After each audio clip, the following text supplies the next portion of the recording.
sand that they claim in affecting their livelihoods. The aggressive operations are demanding that the sand be sourced directly from the Godavari river, citing its superior quality. Until their demand is met, they have vowed to halt all tractor operations, bringing local sand transportation to the sand. Still, the strike highlights the growing tensions over sand availability and quality in the region, which has seen a surge in construction activity.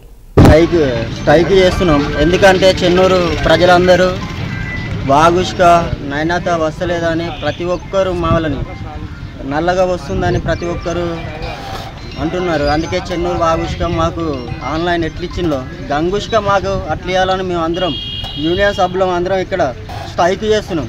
Mancherial ఎట్లా గంగుష్క మాకు ఇచ్చిందో వాళ్ళకి ఇచ్చిందో మంచిర్యాల మాకు కూడా అట్లా ఇవ్వాలి. ఇక్కడ చెన్నూరు శివారు నుంచి 2 కిలోమీటర్ గంగ కూడా లేదు. అక్కడి నుంచి మాకు ఆన్లైన్ కావాలని మేము కోరుకుంటున్నాం. ఎందుకంటే ప్రజలందరికీ గంగుష్క కావాలి, అది నాణ్యత మంచిగా ఉంది. ఆన్లైన్ క్రమ వాహనాలు కూడా అరిగట్టడానికి అవకాశం ఉంది. గంగుష్క మాకు ఇవ్వాలని మేము కోరుతున్నాం.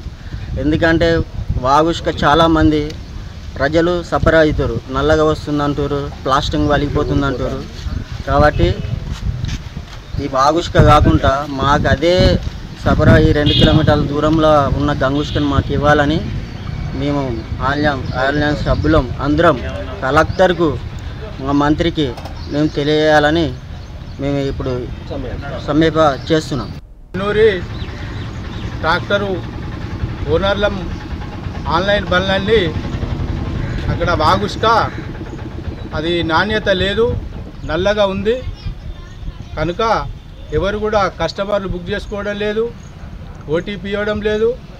కావున మాకు చెన్నూరుకి ఇదే ఆన్లైన్ ద్వారా మాకు గంగుష్క కావాలని ఆన్లైన్ బండ్లను సమ్మె చేయడం జరుగుతుంది. ఆన్లైన్ ద్వారానే వాగుష్క వచ్చింది. ఈ చెన్నూరి పట్టణం లోపల అందరికీ సప్లై చేసినాము. కావున అదే విధంగా ఆన్లైన్ ద్వారానే చెన్నూరి గంగుష్క మా చెన్నూరి మండలములకు పట్టణములకు మా గోదావరి ఇసుక కావాలని మేము సమ్మె చేయడం జరుగుతుంది. గోదావరి ఇసుక వచ్చేదాకా చెన్నూరి మన పట్టణంలోకి ఏ వెహికల్ కూడా రావద్దు, ఏ ఇసుక కూడా రానివ్వము. దేనికైనా మాకు గోదావరి ఇసుక వచ్చేదాకా అందరం కూడా కలిసి సమ్మె చేయడం జరుగుతుంది.